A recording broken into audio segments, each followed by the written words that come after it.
Hello dear students, कैसे हो सभी। आई होप आप सभी लोग बहुत बढ़िया होंगे। बच्चों, आज हम लोग मॉडर्न फिज़िक्स के न्यूमेरिकल्स करेंगे। मैंने मॉडर्न फिज़िक्स के कॉन्सेप्ट्स और फॉर्मूलेस हमारे प्रीवियस वीडियोस में एक्सप्लेन कर दिए हैं, तो आज हम न्यूमेरिकल्स करने वाले हैं। अगर आपने हमारे चैनल को सब्सक्राइब नहीं किया है अभी तक स्टूडेंट्स, तो प्लीज़ आप सब्सक्राइब कर दीजिएगा। ठीक है, चलिए अब बिना ज़्यादा टाइम लिए जल्दी से स्टार्ट करते हैं हमारे सबसे पहले क्वेश्चन की तरफ। तो सबसे पहला क्वेश्चन हमारा जो है वो ये रहा। ठीक है, the graph which shows the variation of the de Broglie wavelength of a particle and its associated wavelength, है ना। तो यहाँ पर हमें वेवलेंथ और मोमेंटम के बीच में रिलेशन चाहिए। तो लैम्डा इक्वल टू होता है h अपॉन पी। तो जो लैम्डा है वो p के इन्वर्सली प्रोपोर्शनल है ना। सो ये कोई स्ट्रेट लाइन तो है नहीं, तो ये और ये तो पॉसिबल है नहीं। ठीक है, ये एक्सपोनेंशियली इंक्रीज हो रहा है मोमेंटम के बढ़ने पर, तो ये है नहीं। हाँ, ये जो है आप देखेंगे कि ये डिक्रीज हो रहा है। ठीक है, इट इज़ डिक्रीजिंग। तो बेसिकली ये वाला जो है राइट आंसर है। ठीक है, so right answer is option C. ठीक है बच्चों, चलिए नेक्स्ट क्वेश्चन की तरफ चलते हैं। ठीक है, जब तक आप इस क्वेश्चन को नोट कर लें और इसका answer.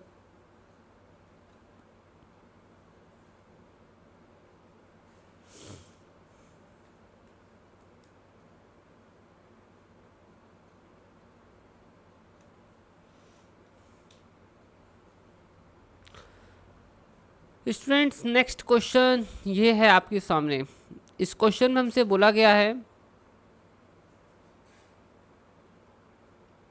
an electron is accelerated from rest through a potential difference of b volts. If the de Broglie wavelength of the electron is this much, then what is the potential difference? बच्चों देखो, मैं आपको बता दूं D Broglie wavelength हम कैसे निकालते हैं, h अपॉन पी, है ना। और इसी को हम लिखते हैं रूट ओवर 2m के। मोमेंटम इक्वल होता है रूट ओवर 2m के। अगर हमने हमारे चार्ज को v पोटेंशियल में, इलेक्ट्रॉन को v पोटेंशियल में एसिलेट कर दिया है, तो एक काइनेटिक कितनी काइनेटिक एनर्जी गेन करता है, ev, है ना। तो बच्चों हमें यहाँ पर एक्चुअली में वेवलेंथ दी हुई है और हमें v निकालना है। ठीक है, what we have to find out, we have to find out the v। अब स्टूडेंट्स, आपको याद होगा कि मैंने आपको बताया था कि जब हम हमारे इलेक्ट्रॉन को v पोटेंशियल में एसिलेट करते हैं, तो बेसिकली अगर हम इसे सॉल्व करें तो हम इस फॉर्मूले पर पहुँच जाते हैं। ठीक है, ये आपका एंगस्ट्रॉम में आएगा रूट ओवर 150 अपॉन वी। इसको आपको वोल्ट्स में लेना है। ठीक है, ये रहता है। तो बेसिकली स्टूडेंट्स, हमको यहाँ पर क्या करना है, वोल्टेज निकालना है। तो हमारा वोल्ट्स हो जाएगा 150 अपॉन लैम्डा स्क्वायर, तो ये हो जाएगा 150। अब आप देखोगे कि ये नैनोमीटर्स में दिया है, तो हमें इसे एंगस्ट्रॉम में लिखना पड़ेगा। तो बेसिकली नैनोमीटर में 10 की पावर 9 होती है, एंगस्ट्रॉम में 10 की पावर 10 होती है। तो हम इसे लिख सकते हैं 1.227 into 10 raise to the power -1 angstrom. ठीक है, तो यहाँ पर हमें लिखना है। ठीक है, सो इट विल बिकम 0.1227 का स्क्वायर। आप इसको सॉल्व कर लेना। आप इसे जब सॉल्व करेंगे तो approximately you will be getting 9963। और जो सबसे क्लोजेस्ट आंसर आपका आएगा वो आएगा, ये मतलब है 10 की पावर 4, है ना। जो सबसे क्लोजेस्ट आंसर है वो ऑप्शन सी है, तो यही आपका आंसर है। ठीक है, so C is your right answer. I hope students कि ये अच्छी तरह से आप लोगों को क्लियर हो गया होगा। अब हम हमारे नेक्स्ट क्वेश्चन की तरफ आगे बढ़ने वाले हैं। So just wait for a while, 1 second.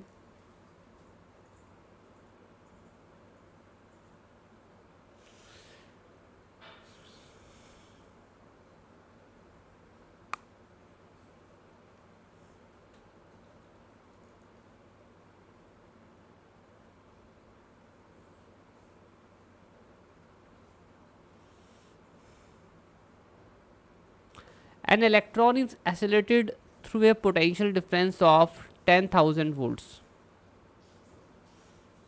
ठीक है, an electron is accelerated through a potential difference of 10,000 volts. If de Broglie wavelength is, अगर de Broglie wavelength जो है, ठीक है, ओ सॉरी, de Broglie wavelength निकालनी है, तो यार ये तो बहुत इजी क्वेश्चन हो गया फिर। ठीक है, तो ये जैसा प्रीवियस में सॉल्व किया था, तो डी ब्रोगली वेवलेंथ जो है हमें एंगस्ट्रॉम में मिल जाएगी, ठीक है, फॉर्मूला है। अगर हम किसी इलेक्ट्रॉन को एक्सेलरेट करते हैं वी पोटेंशियल पर तो उसकी जो वेवलेंथ होती है वो होती है 150 अपॉन वी, है ना, इसको वोल्ट्स में लिखना है। तो बेसिकली आपको यहाँ पर क्या करना है, 150 10,000, ठीक है। आप इसे सॉल्व कर लेना, यू विल बी गेटिंग, ठीक है, on solving you will be getting 0.1224 angstrom, ठीक है। और बेसिकली आप इसको ऐसे भी लिख सकते हो 1.2224। अगर आप यहाँ पर 10 की पावर 10 कर दें और यहाँ पर डॉट्स को सॉल्व करते हैं डेसिमल्स को तो -12 आ जाएगा, ठीक है। तो आपका जो राइट आंसर है स्टूडेंट्स इस केस में वो है ऑप्शन बी, ठीक है। तो बहुत ही इजी क्वेश्चन था, कुछ भी नहीं था, फॉर्मूले पर बस वैल्यू पुट करनी है, ठीक है। फॉर्मूलाज मैं ऑलरेडी प्रीवियस वीडियोस में एक्सप्लेन कर चुका हूँ, अगर आपने प्रीवियस लेक्चर्स नहीं देखे हैं तो प्लीज़ देख लीजिएगा, ठीक है। नेक्स्ट क्वेश्चन पर चलते हैं।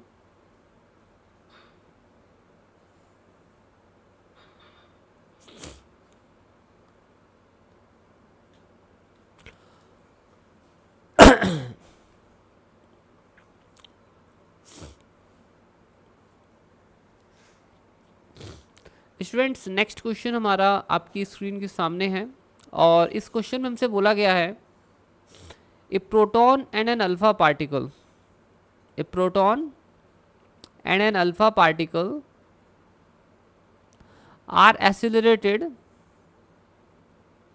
From rest to same energy, है ना, मतलब इनको ना सेम एनर्जी पर एक्सेलरेट किया जाता है, तक एक्सेलरेट किया जाता है। तो डी ब्रोगली वेवलेंथ कितनी होगी, तो देखो डी ब्रोगली वेवलेंथ का फॉर्मूला है h/√/2m/e, ये एनर्जी है to which energy they are accelerated, ठीक है। तो उन्होंने ये बोला कि सेम है दोनों के लिए। तो अगर हम प्रोटॉन के लिए बात करें तो ये हो जाएगा h/√मास ऑफ प्रोटॉन e, और अगर हम यहाँ पर बात करते हैं अल्फ़ा पार्टिकल की तो ये हमारा हो जाएगा h/√2। तो अल्फ़ा पार्टिकल का जो मास होता है 4 टाइम्स प्रोटॉन होता है, तो 4 mp। अब हमें इनका रेशो निकालना है, तो lambda P upon lambda alpha जो है वो हम निकालेंगे, तो ये हमारा हो जाएगा,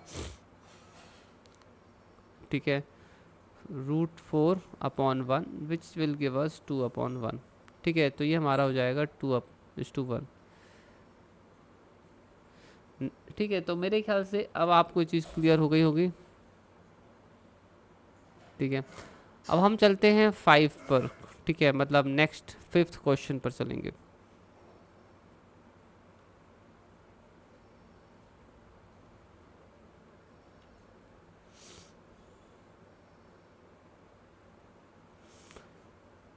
सो ये हमारा क्वेश्चन है, देखने में बड़ा लग रहा है बच्चों में, ज़्यादा डिफ़िकल्ट नहीं है, ठीक है। सो देखो बताता हूँ मैं आप कैसे करेंगे इसे। इस क्वेश्चन में हमसे क्या बोला गया है कि एक इलेक्ट्रॉन है जिसका मास है m, ठीक है, और उसकी इनिशियल वेलोसिटी है ये, और x डायरेक्शन में जा रहा है। तो ये हमारा हो गया इलेक्ट्रॉन, ये हो गया उसका मास, और ये जा रहा है v0 वेलोसिटी के साथ, तो ये इसकी इनिशियल वेलोसिटी है, ठीक है। ये हमारे कॉन्वेंशंस हो गए x और y, ठीक है, ठीक है। अब enters into the electric field, अब ये इलेक्ट्रिक फील्ड में एंटर करता है जहाँ इलेक्ट्रिक फील्ड नेगेटिव E0 है, ठीक है। तो बेसिकली रिपल्सन तो होगा क्योंकि ये भी नेगेटिव है और वो भी है, ठीक है। चलो कोई बात नहीं, आगे देखते हैं। फिर इसके बाद इन्होंने क्या बोला है, इसका डायरेक्ट हमको अभी उससे कोई मतलब नहीं है, बेसिकली हम यहाँ पर हमको जो साइंस दिए हैं उसके हिसाब से हम काम कर लेंगे, ठीक है। तो यहाँ इस डायरेक्शन पर एक इलेक्ट्रिक फील्ड है जिसमें वो एंटर करता है, और it is this is -EI, ठीक है। अब ये बोलते हैं, और ये जब एंटर करता है so that time has to be taken as t=0। तो t=0 पर इलेक्ट्रॉन जो है इस फील्ड में एंटर कर जाता है, ठीक है। फिर इसके बाद क्या है, lambda naught it's wavelength initially, अगर इसकी जो लैम्डा नॉट है इनिशियल वेवलेंथ है, then what is the wavelength at time t, तो कुछ समय के बाद उसकी वेवलेंथ कितनी होगी, है ना। So what will be the wavelength after some time. तो चलो मैं आपको बताता हूँ कैसे आप कर सकते हो। क्वेश्चन तो आप अच्छी तरह से पढ़ लो, ठीक है, डिफ़िकल्ट बिल्कुल भी नहीं है। मैं जब सॉल्व करूँगा तो आपको खुद ही पता चल जाएगा सब कुछ, ठीक है। देखो आगे आते हैं यहाँ पर। देखो ये इलेक्ट्रॉन था, ठीक है, ये यहाँ पर इलेक्ट्रिक फील्ड यहाँ से स्टार्ट हो रहा है, ठीक है। ये इसकी इनिशियल वेलोसिटी है, तो वी नॉट वेलोसिटी के साथ ये एंटर करेगा। यहाँ पर इलेक्ट्रिक फील्ड है, ठीक है। तो यहाँ से जब वो इलेक्ट्रिक फील्ड में एंटर करता है उसको टाइम टी लेंगे, तो फिर आगे जाएंगे तो कोई भी टाइम टी आएगा, तो किसी भी इंस्टेंट टाइम टी पर उसकी जो डी ब्रोगली वेवलेंथ है वो कितनी होगी ये हमें पता लगानी है। यहाँ पर जो है उसकी de Broglie wavelength at time t equals to 0 वो हमें बोल दिया है लैम्डा नॉट है। बच्चों देखो डी ब्रोगली वेवलेंथ जो है, ठीक है, स्टार्टिंग वाली, ठीक है, वो है एच अपॉन पी नॉट, मतलब इनिशियल मोमेंटम, तो ये हो जाएगा एम वी नॉट, ठीक है। और किसी और टाइम पर जो वेवलेंथ होगी वो हो जाएगी एम वी, है ना। तो वेलोसिटी टाइम पे डिपेंड करेगा, तो हमें यही पता लगाना है कि ये वेलोसिटी क्या है। अगर ये वेलोसिटी पता चल जाए तो हमारा पूरा आंसर ही आ जाएगा, राइट। तो हम यहाँ पर वेलोसिटी ही पता लगाने वाले हैं। तो किसी भी इंस्टेंट पर इसकी जो वेलोसिटी है हम इस फॉर्मूले से निकाल सकते हैं, क्योंकि यहाँ पर जो एक्सेलरेशन है वो यूनिफॉर्म है, और वो क्यों यूनिफॉर्म है वो पता चल जाएगा बिकॉज इट इज़ कांस्टेंट, ठीक है। तो ये हमारा होता है एफ अपॉन एम, एक्सेलरेशन कुछ होता है एफ अपॉन एम टी। ये हमारा इनिशियल वेलोसिटी है वी नॉट। फोर्स हमारा होता है जो इस पर लगेगा, ठीक है। तो मैं आपको बता दूँ फोर्स, तो इलेक्ट्रॉन का चार्ज होता है माइनस ई, और हमारा इलेक्ट्रिक फील्ड भी है माइनस, तो जो फोर्स हो जाएगा ई हो जाएगा, ठीक है। तो ये हमारा हो जाएगा, so this is the going to be the force, ठीक है। तो ये हमारा है इतना। अब आप देख लो, ठीक है, ये जो वैल्यू v की है इस वैल्यू को हम यहाँ पर पुट कर देंगे, तो यही जो फॉर्मूला है वो अब ऐसा हो जाएगा।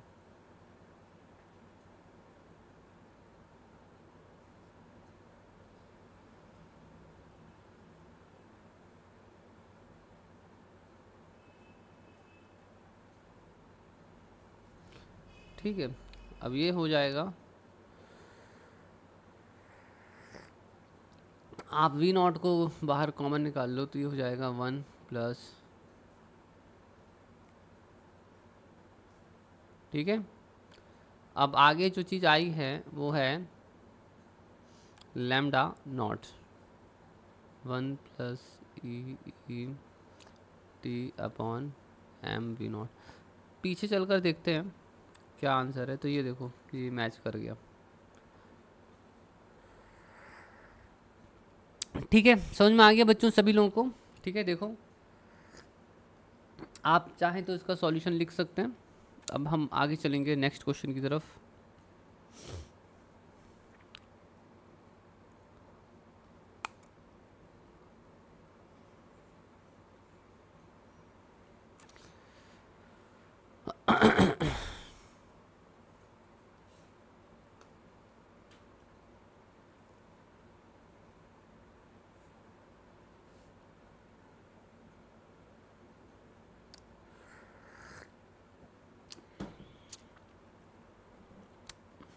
सो स्टूडेंट्स यहाँ पर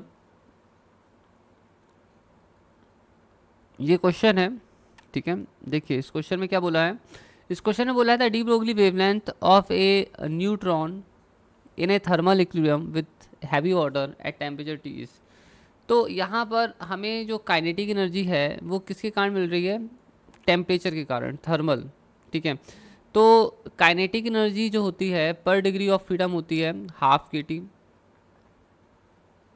ठीक है। और अगर हम 3 डायमेंशन में है तो ये हो जाएगा 3, ठीक है।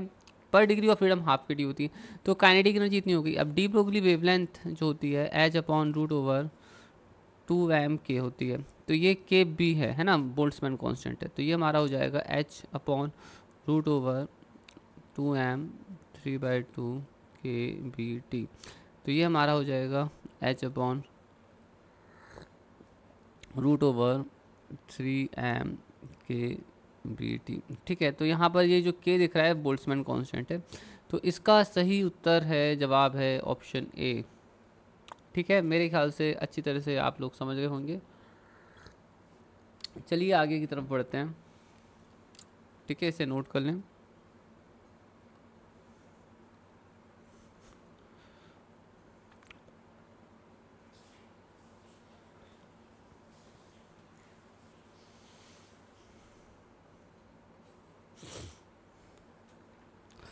नेक्स्ट क्वेश्चन ये रहा। इस क्वेश्चन में हमसे क्या कहा गया है, देखिए इस क्वेश्चन में हमसे ये कहा गया है कि minimum wavelength of X ray produced by an electron acylated through the potential difference source. देखो अगर हम किसी इलेक्ट्रॉन को वी पोटेंशियल से एसिलेट करते हैं तो बेसिकली हमें कितना एक्सरे मिलेगा, तो पूरी कहानी तो बताई नहीं है। इलेक्ट्रॉन को जब आप एसिलेट करेंगे तो वो जितनी काइनेटिक एनर्जी जो जितनी एनर्जी वो गेन करता है वो होती है ईवी, और जब ये टकराता है तो ये डी एसिलेट हो जाता है, तो यही पूरी एनर्जी किस में कन्वर्ट हो जाती है। बेसिकली अगर इलेक्ट्रॉन रेस्ट पर आ जाता है तो यही पूरी एनर्जी फोटोन की एनर्जी में कन्वर्ट हो जाएगी, ठीक है, ओके। तो फोटोन की एनर्जी होती है एच सी अपॉन लैम्डा, तो आप देखेंगे lambda is inversely proportional to V, ठीक है, इसे ड्यून हंट्स लॉ भी कहते हैं, ठीक है। तो मेमोरी बेस्ड क्वेश्चन में भी की कैटेगरी में भी डाल सकते हैं इसे, ठीक है। तो ये हो गया आपका right answer, okay. So next question पर चलते हैं, बी रेडी।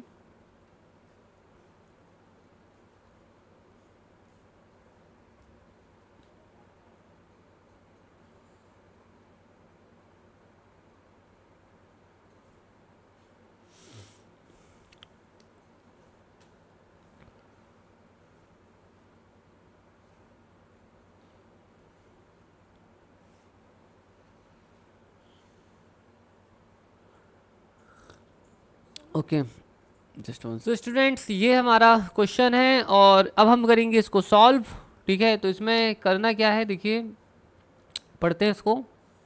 इस क्वेश्चन बोला है the work function of calcium potassium and sodium is this much and this much, ठीक है। तो एक चीज़ तो क्लियर है कि वर्क फंक्शन बढ़ता जा रहा है ना। तो वर्क फंक्शन सी एस का जो है सबसे कम है, फिर उसके बाद वर्क फंक्शन जो है पोटेशियम का और ज़्यादा है, और सोडियम का जो वर्क फंक्शन है वो सबसे ज़्यादा दिख रहा है, ठीक है। If the incident electron radiation is this much, अगर इंसिडेंट इलेक्ट्रॉन का रेडिएशन इतना है, then which of this photo sensitive substance will emit electron. तो देखो क्या है, ये अपना मान लो सब्सटेंस है, सरफेस है, फोटो सेंसिटिव सरफेस है, यहाँ से आ रहा है।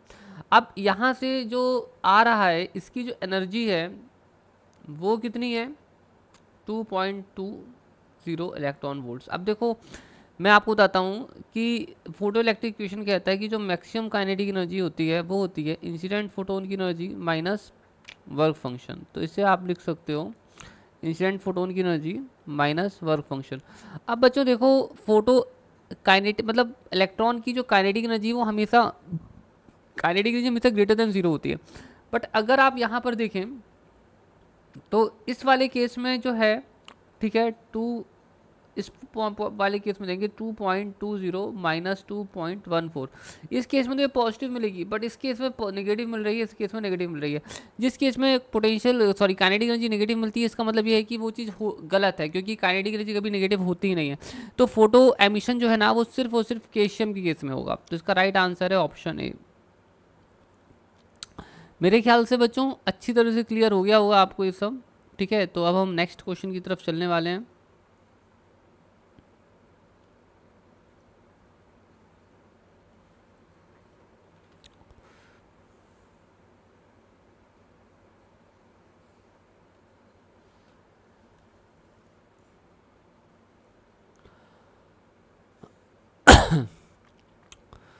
ये हमारा नेक्स्ट क्वेश्चन है और चलिए इसे करते हैं सॉल्व। इसमें बोला गया है the threshold frequency of photo electric metal is V naught. तो थ्रेशोल्ड फ्रीक्वेंसी दी है, if the frequency of the if light of frequency 4 v naught is incident on this metal then the maximum kinetic energy of the emitted electron is। देखो photo electric equation कहता है कि जो maximum kinetic energy होती है वो होती है इंसिडेंट फोटोन की एनर्जी माइनस वर्क फंक्शन, ठीक है, ओके। तो इंसिडेंट फ्रीक्वेंसी कितनी है 4 न्यू नॉट, और जो थ्रेशोल्ड फ्रीक्वेंसी है वो न्यू नॉट है। तो ये आ रहा है kinetic energy of required electron आ रहा है 3h0 h न्यू नॉट। ठीक है, तो इसका आंसर आप देखेंगे साफ दिख रहा है, ऑप्शन डी है। ठीक है, so D is the right answer. तो बड़ा ही इजी क्वेश्चन था। अब हम आगे चलने वाले हैं नेक्स्ट क्वेश्चन की तरफ, सो be ready.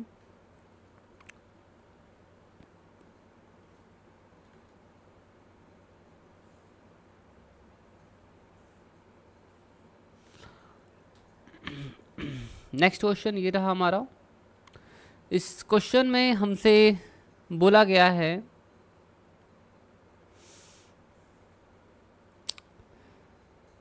The light rays having photon of energy 4.2 electron volt are falling on a metal surface.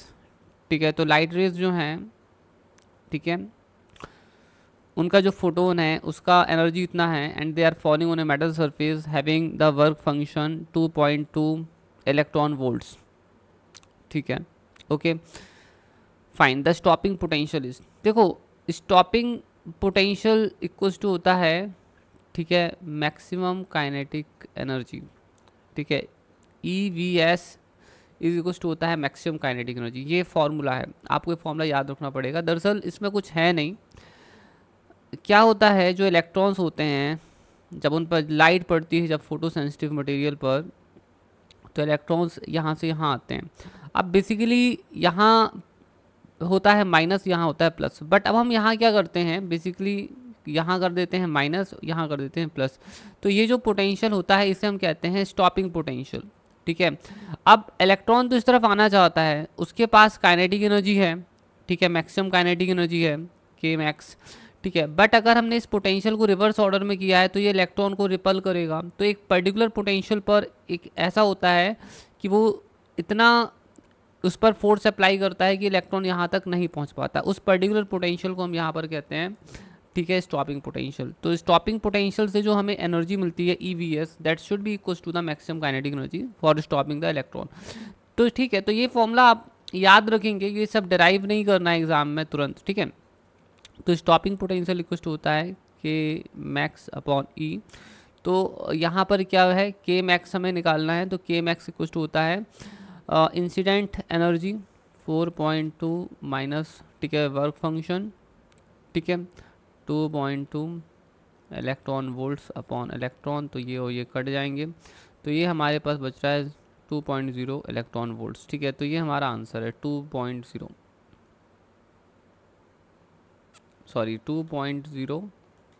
Volts. C is the answer. ठीक है, C is the right answer.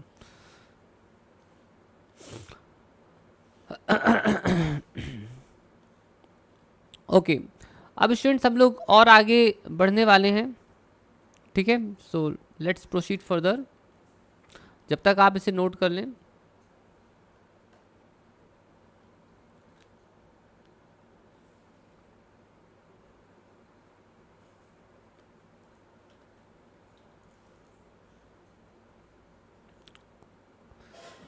So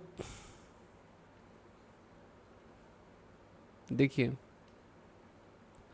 when an alpha particle of mass m moving with velocity v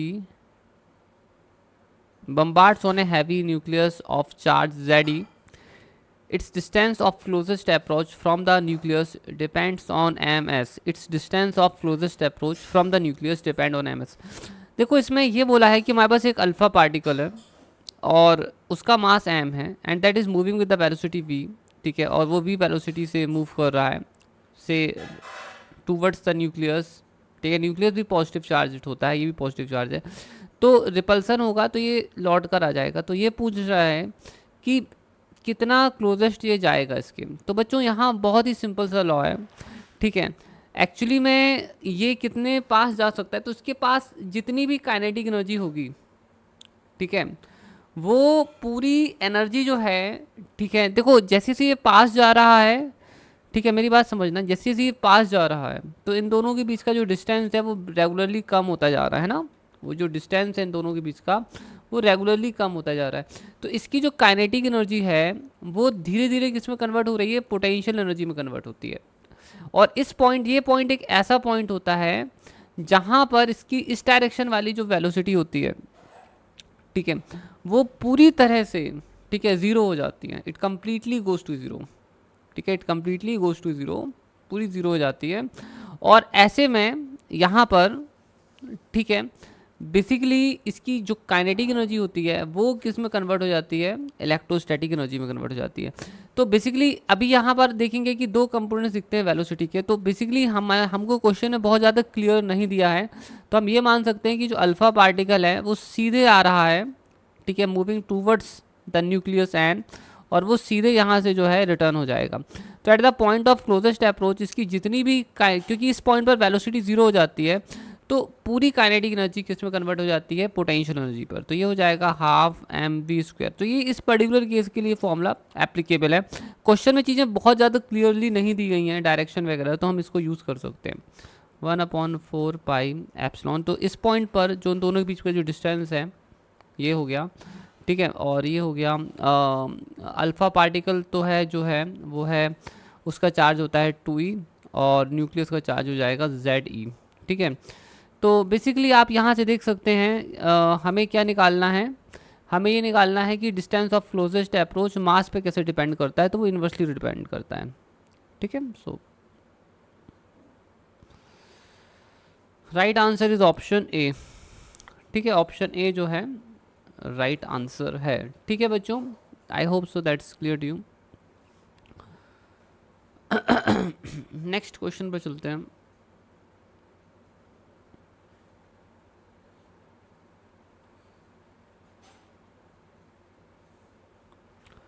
बच्चों मैं आप लोगों को एक चीज़ बता दूं कि अगर आपको इस टाइप, मतलब अगर आपको सब्जेक्ट मैटर पर बहुत एक्सपर्टाइज प्राप्त करनी है ना, तो आप ज़्यादा से ज़्यादा क्वेश्चंस करने की आदत डालो, ठीक है। और जैसे आप किसी भी एग्ज़ाम की तैयारी कर रहे हो, से आप पीजीटी की तैयारी कर रहे हो, तो इस बात का ध्यान रखो कि उससे रिलेटेड मॉक टेस्ट आपको करना ही करना है, ठीक है।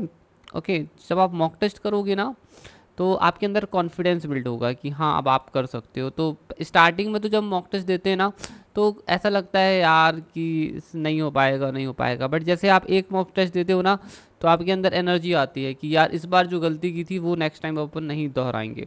तो इस तरह से क्या होता है, मॉक टेस्ट देने से आपके अंदर कॉन्फिडेंस बढ़ता है, बहुत सारी चीज़ों पर इम्प्रूवमेंट होता है।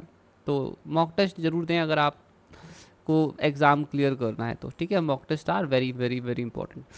स्टूडेंट्स, ये हमारा क्वेश्चन ऐसा बोला है, in a Rutherford scattering experiment when a projectile of charge, ठीक है, Z1 and mass m1 approaches the target nucleus of charge Z2 and m2, the distance of closest approach is r0, the energy of projectile is proportional to. देखिए बच्चों, बड़ा easy है, फिर से वही है, ठीक है, जो हमारी काइनेटिक एनर्जी होती है that completely changes to the potential energy at the distance at the point of closest approach, ठीक है।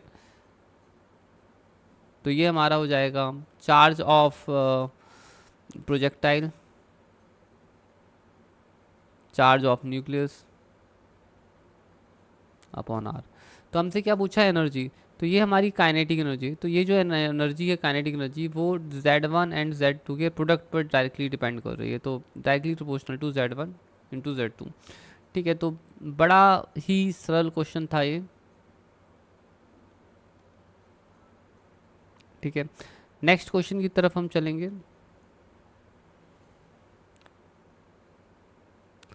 नेक्स्ट क्वेश्चन जो है हमारा वो ये है, इस क्वेश्चन में हमसे बोला है जे थॉमसन एक्सपेरिमेंट डिमॉन्स्ट्रेटेड। ये completely memory based, result based question है, ये आपको पता होना चाहिए, ठीक है, कि जे थॉमसन एक्सपेरिमेंट क्या डिमॉन्स्ट्रेट करता है। तो जे थॉमसन एक्सपेरिमेंट जो है वो डिमॉन्स्ट्रेट करता है cathode rays are streams of negatively charged ions, ठीक है। तो ये चीज़ आपको याद रखनी है, ये मेमोरी बेस्ड क्वेश्चन है, ठीक है, रिजल्ट बेस्ड क्वेश्चन है। नेक्स्ट क्वेश्चन पर चलेंगे।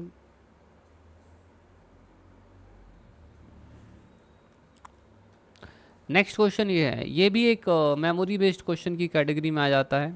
इस क्वेश्चन में बोला गया है, who indirectly determined the mass of the electron by measuring the charge of the electron.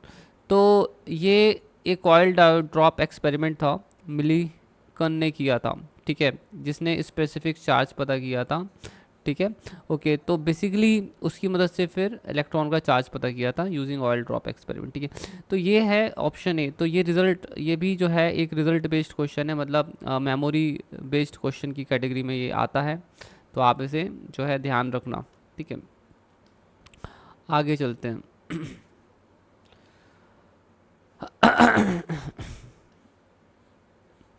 अब स्टूडेंट्स हम लोग आगे बढ़ने वाले हैं, ठीक है, नेक्स्ट क्वेश्चन की तरफ। Just wait for a while, question आ रहा है, मेरा फ़ोन भी बज रहा है, ठीक है। ओके, दोनों काम एक साथ ही हो गए, ठीक है, कोई बात नहीं, फ़ोन अभी हम रिसीव कर लेंगे। Just wait for a while. Okay, so let's do this.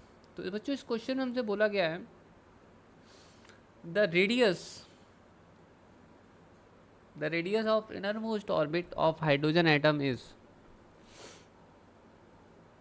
The radius of innermost orbit of hydrogen atom is, मतलब ये बेसिकली हमें बता रहे हैं फर्स्ट ऑर्बिट का रेडियस, और फर्स्ट ऑर्बिट का जो रेडियस है जिसे हम ए नॉट कहते हैं वो ये बता रहे हैं, ठीक है, जिसे फर्स्ट बोर रेडियस भी कहते हैं 5.3 into 10 raise to the power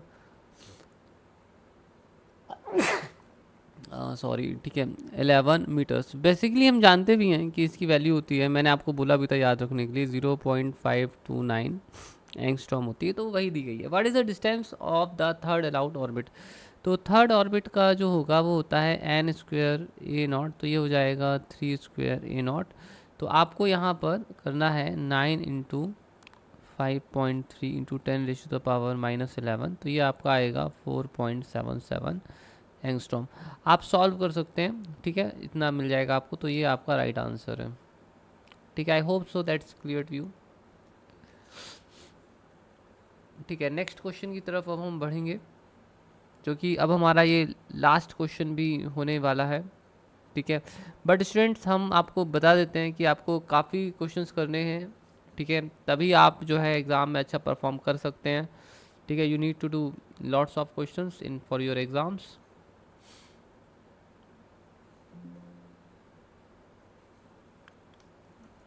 ठीक है। बाकी हम क्वेश्चंस आपको बहुत सारे और भी कराएंगे, ऐसी बात नहीं है, बट अभी फ़िलहाल में जो हमने करा दिए हैं बहुत इंपॉर्टेंट क्वेश्चंस हैं, इससे आपको रैपिडली अपना कोर्स ख़त्म कर सकते हो इस तरह से, ठीक है। और फिर बाद में आप मॉक टेस्ट देकर या और टॉपिक वाइज प्रैक्टिस कर सकते हो, ठीक है। देखिए बच्चों, इस क्वेश्चन में हमसे बोला गया है, ठीक है, in hydrogen atom the shortest wavelength in the Balmer series is lambda. देखो बेसिकली हाइड्रोजन स्पेक्ट्रम में मैंने आपको बताया था एक रेडबर्ग फॉर्मूला होता है, जब हम कॉन्सेप्ट्स और थ्योरीज पढ़ रहे थे तो बताया था कि रेडबर्ग फॉर्मूला होता है, ये होता है 1/n1 square minus 1/n2 square. देखो तो बाल्मर सीरीज़ के लिए ये होता है, बाल्मर सीरीज़ के लिए मैं n1 की वैल्यू 2 होती है, और शॉर्टेस्ट वेवलेंथ अगर हमें निकालनी है ना, तो ये वाला फैक्टर जो है हमारा बेसिकली अगर हमें शॉर्टेस्ट वेवलेंथ निकालनी है तो ये वाला फैक्टर देखिए, ये भी आप देखेंगे 1/λ है, ठीक है, दैट इज़ ऑल्सो 1/λ। चलो मैं आपको बताता हूँ, लैम्डा इक्वल टू हो जाएगा 1/r 1/4 माइनस 1/n2 का स्क्वायर। देखो अगर आपको वेवलेंथ को शॉर्टेस्ट करना है तो ये वाला फैक्टर आपका मैक्सिमम होना चाहिए, ठीक है।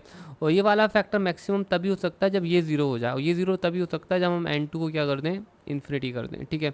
तो यहाँ पर हम n2 को इन्फिनिटी कर देंगे, तो हमारा जो इसमें यहाँ देखिए जो हमारा 1/λ है ये हो जाएगा r 1/4 माइनस 0।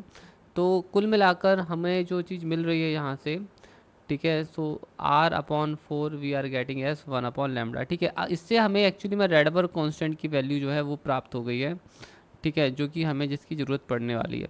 हमने बताया था कि रेडबर्ग कांस्टेंट, आपको थ्योरी में बताया था कि जो रेडबर्ग कांस्टेंट होता है वो हमें क्वेश्चन के थ्रू निकालना पड़ता है, क्योंकि उसकी वैल्यू अलग अलग एटम्स के लिए अलग अलग होती है, ठीक है।